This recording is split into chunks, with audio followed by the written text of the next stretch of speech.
Doctor Mohammad Yunus. Doctor Mohammad Yunus, আপনাকে আমাদের অনুষ্ঠানে স্বাগত জানাই। আমরা আপনাকে ধন্যবাদ জানাই আমাদেরকে সময় দেওয়ার জন্য। আমাদের সাথে আরো রয়েছেন বেগম খালেদা জিয়া, আপনাকে আমাদের অনুষ্ঠানে স্বাগত জানাই। আপনি আমাদের সময় দিয়েছেন, সেজন্য আমাদের কৃতজ্ঞতা জানাবেন। আমরা আসলে অনেকগুলি প্রশ্ন আপনাদের দুজনকেই করতে হবে, সেজন্য আমরা একটু আপনার থেকে একটু টু দা পয়েন্ট এবং যদি কুইক একটু বলেন তাহলে আমাদের জন্য একটু সুবিধা হয়। আপনি গণতন্ত্রের পক্ষে লড়াইয়ে সামিল হতে বলছেন, প্রশ্ন কেউ কেউ করছেন, প্রশ্ন উঠছে, আপনি কি এইসব মামলা মোকদ্দমা থেকে মুক্তি পেতে ডক্টর মোহাম্মদ ইউনূস সরকারেরই পরিবর্তন চাইছেন? বিসমিল্লাহির রহমানির রহিম। আসসালামু আলাইকুম। দীর্ঘদিন অসুস্থ থাকার পর আপনাদের সামনে কথা বলতে পারার জন্য আল্লাহর কাছে শুকরিয়া আদায় করছি। আমার কারাবন্দী অবস্থায় আপনারা আমার কারামুক্তি ও রোগ মুক্তির জন্য সংগ্রাম করেছেন, দোয়া করেছেন, সেজন্য আমি আপনাদের সকলকে ধন্যবাদ জানাচ্ছি। দীর্ঘ আন্দোলন সংগ্রাম ও ত্যাগের মধ্য দিয়ে আমরা ফ্যাসিবাদী অবৈধ সরকারের কাছ থেকে মুক্তি পেয়েছি। আমি আন্তরিক ধন্যবাদ জানাতে চাই আমাদের বীর সন্তানদের, যারা মরণপণ সংগ্রাম করে এই অসম্ভবকে সম্ভব করেছে। শত শত শহীদদের জানাই শ্রদ্ধা। এ বিজয় আমাদের নতুন সম্ভাবনা নিয়ে এসেছে। দীর্ঘদিনের নজিরবিহীন দুর্নীতি, গণতন্ত্রের ধ্বংসের স্তূপের মধ্য থেকে আমাদের নির্মাণ করতে হবে এক সমৃদ্ধ বাংলাদেশ। ছাত্র তরুণরাই আমাদের ভবিষ্যৎ। তরুণরা এই যে স্বপ্ন নিয়ে বুকের রক্ত ঢেলে দিয়েছে, সেই স্বপ্ন বাস্তবায়নে করতে মেধা, যোগ্যতা, জ্ঞান ভিত্তিক গণতান্ত্রিক বাংলাদেশ গড়ে তুলতে হবে। শোষণহীন সমৃদ্ধ বাংলাদেশ, সকল ধর্মের গোত্রের অধিকার নিশ্চিত করতে হবে। শান্তি, প্রগতি আর সাম্যের ভিত্তিতে আধুনিক বাংলাদেশ নির্মাণে আসুন আমরা তরুণদের হাত শক্তিশালী করি। ধ্বংস নয়, প্রতিশোধ নয়, প্রতিহিংসা নয়, ভালোবাসা, শান্তি ও জ্ঞান ভিত্তিক সমাজ গড়ে তুলি। কিছু না বলেও আপনি যে দুর্যোগের মধ্যে আছেন, বললে না জানি কি হতো, আপনার মন্তব্য একটু শুনতে চাই। অবস্থাটা হলো, আমি বলছি দেশের কাউকে কিছু বলি এমন কথা তো নয়। বাইরে বিদেশেও যে সবাইকে যে সাদরে নিয়ে আসি তাও না, তাদেরকে অনেক শর্ত দিই আমার এই কথাগুলো লেখার ছাপানোর আগে আমাকে বলতে হবে, যাতে আবার এমন কোনো কথা শব্দ এমন থেকে না যে আমি আর বিপদের সম্মুখীন হবো। আমি শুধু বিপদ থেকে দূরে থাকার জন্য এটা করছি, কারণ আমি চারদিকে বিপদের মধ্যে আছি। আপনি যখন বলছেন যে গণতন্ত্র মানবাধিকারের পক্ষে এক কণ্ঠে কথা বলার আহ্বান আপনি জানাচ্ছেন, আপনার কাছে কি মনে হচ্ছে যে গণতন্ত্র মানবাধিকারের পক্ষে এখন বহু পক্ষ বহু কণ্ঠ, এটা আসলে এক কণ্ঠে কেউ বলতে পারছে না বা সাহস পাচ্ছে না বা বলছে না, এরকম আপনার মনে হচ্ছে কিনা? আমার মনে হচ্ছে তাই, কারণ বলতে পারছে না তো, মুখ খুলে সব গণতন্ত্রের কথা বলতে পারছে না। কাজে সেটা বলা, এক বাক্যে বলা, পরিষ্কার কণ্ঠে বলা, এটা আমাদের সবার দায়িত্ব, তো জাতীয় দায়িত্ব এটা, যে না হলে গণতন্ত্র বলে কিছু থাকবে না আমাদের জন্য। আদৌ গণতন্ত্র বলে কিছু থাকবে না। আপনাকে কি তিনি তার প্রতিদ্বন্দ্বী মনে করেন, নাকি সত্যি তার কাছে এমন কোনো তথ্য রয়েছে যে আপনার বিশাল কোনো রাজনৈতিক অভিলাষ রয়েছে? আপনি কি রাজনৈতিকভাবে তার প্রতিদ্বন্দ্বী হয়ে উঠছেন বলে তিনি আপনাকে অপছন্দ করছেন, না কি কারণে, আপনার কি মনে হয়? আমার মনে হয় উনি মনে করেন যে আমি দেশের সর্বোচ্চ ডাকু, সন্ত্রাসী, কিংবা আমি অপরাধী, আমি সেরা চোর এই জাতীয় জিনিস মনে করেন, কাজে সেগুলো ব্যাখ্যা করেন উনি তার মাকে, এমন সব কটু শব্দ ব্যবহার করেন যাতে মনে হয় যে আমার সম্বন্ধে তার ধারণা খুবই খারাপ।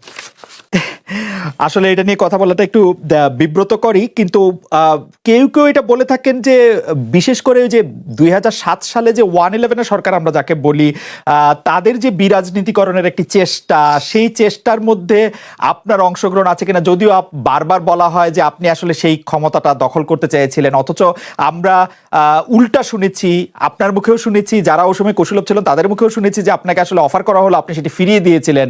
কিন্তু কেউ কেউ আবার বলে থাকেন আপনি একটা লম্বা সময়ের জন্য চেয়েছিলেন। এইটি কি একটা কোনো কারণ হতে পারে? এই ব্যাপারটি কি আমাদের দর্শকদের জন্য মানে বা ইয়েদের জন্য একটু আপনি পরিষ্কার করবেন যে আপনি আসলে রাষ্ট্রের সর্বোচ্চ ক্ষমতায় বা রাজনীতির জায়গায়, দেশ পরিচালনায়, সেগুলিতে আপনি আসলে আসতে চেয়েছিলেন কিনা, চান কিনা, বা ওই জায়গা থেকে?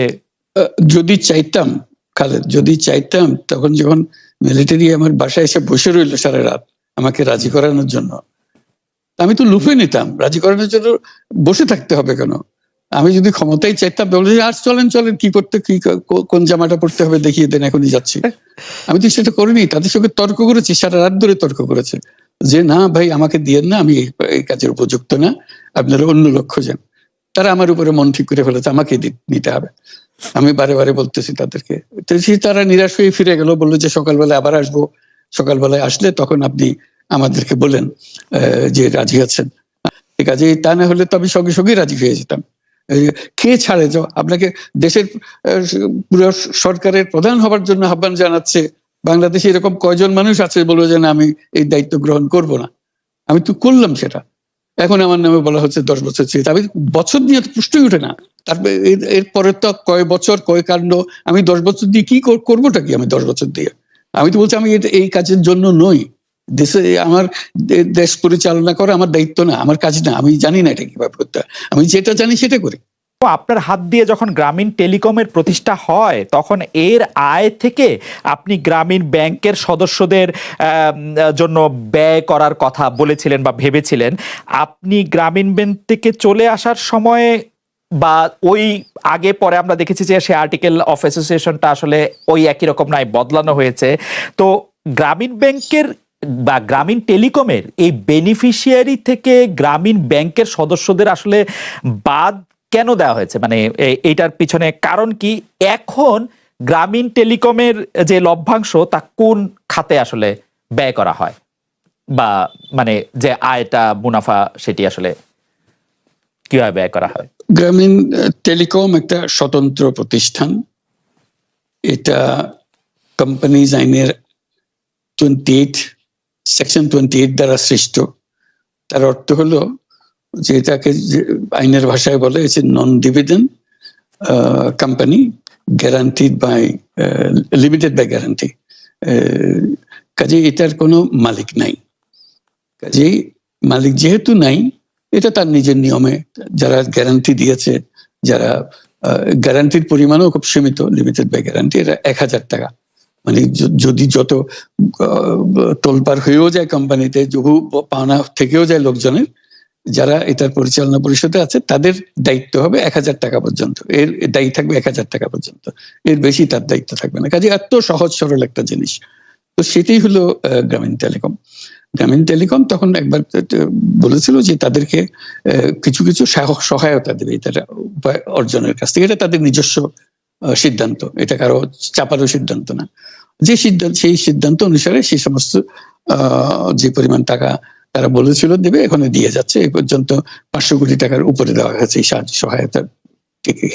কাজে ওইটা যে আমরা বা গ্রামীণ টেলিকম এটার থেকে পৃথক হয়ে গেছে, তার যে কথা দিয়েছিল, কথা পুরো, এটা একটা কথা দিয়েছিল, এটা পূরণ করছে না, এটা আইনগত কোনো বিষয় যে আইনে বাধ্য হতে আপনি দিতে বাধ্য হবেন, এরকম কিছু ছিল না। কাজে এই ধরনের বিষয়টা এই টেলিকমের বিষয়ে বলা। গ্রামীণ ব্যাংকের আপনি যখন মানে গ্রামীণ টেলিকমটা আপনি প্রতিষ্ঠা করেন, সেই সময়ে গ্রামীণ টেলিকমের সাথে গ্রামীণ ব্যাংকের সম্পর্কের যে বিধিমালা, সেই বিধি কি আপনি যখন চলে এসেছেন গ্রামীণ ব্যাংক থেকে সেটি পরিবর্তন করা হয়েছিল? তো সেই পরিবর্তনটি মানে পরিবর্তনটির জায়গাটা যদি আমাদের একটু পরিষ্কার করতেন। পরিবর্তন ছিল যে আগে এটা নমিনেট করতে পারতো গ্রামীণ ব্যাংক, চেয়ারম্যান পদের জন্য একজন লোক নমিনেট করতে পারতো।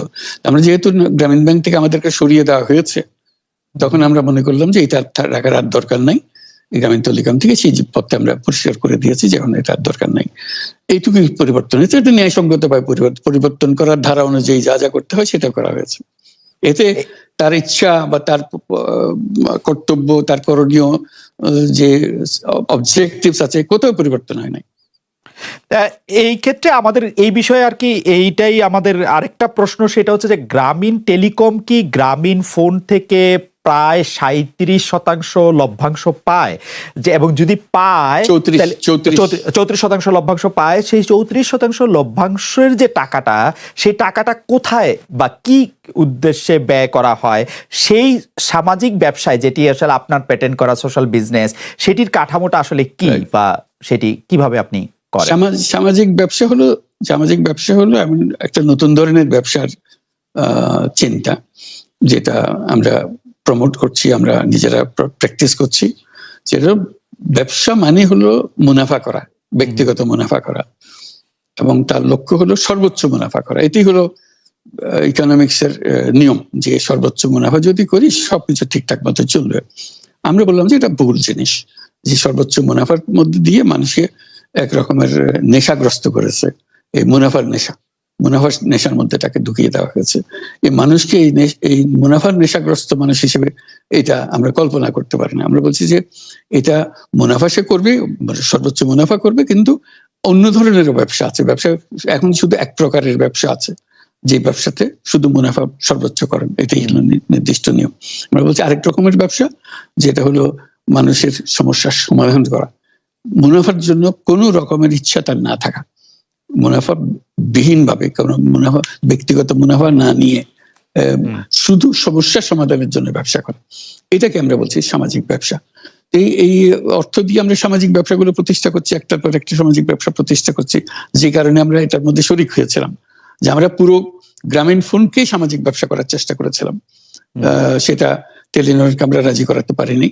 কাজে টেলিনর বলছে যে না, আমরা ব্যবসা করব। কাজে আমরা ওটা না পেরে শুধু গ্রামীণ টেলিকমকে আমরা সামাজিক ব্যবসা হিসেবে রেখেছি।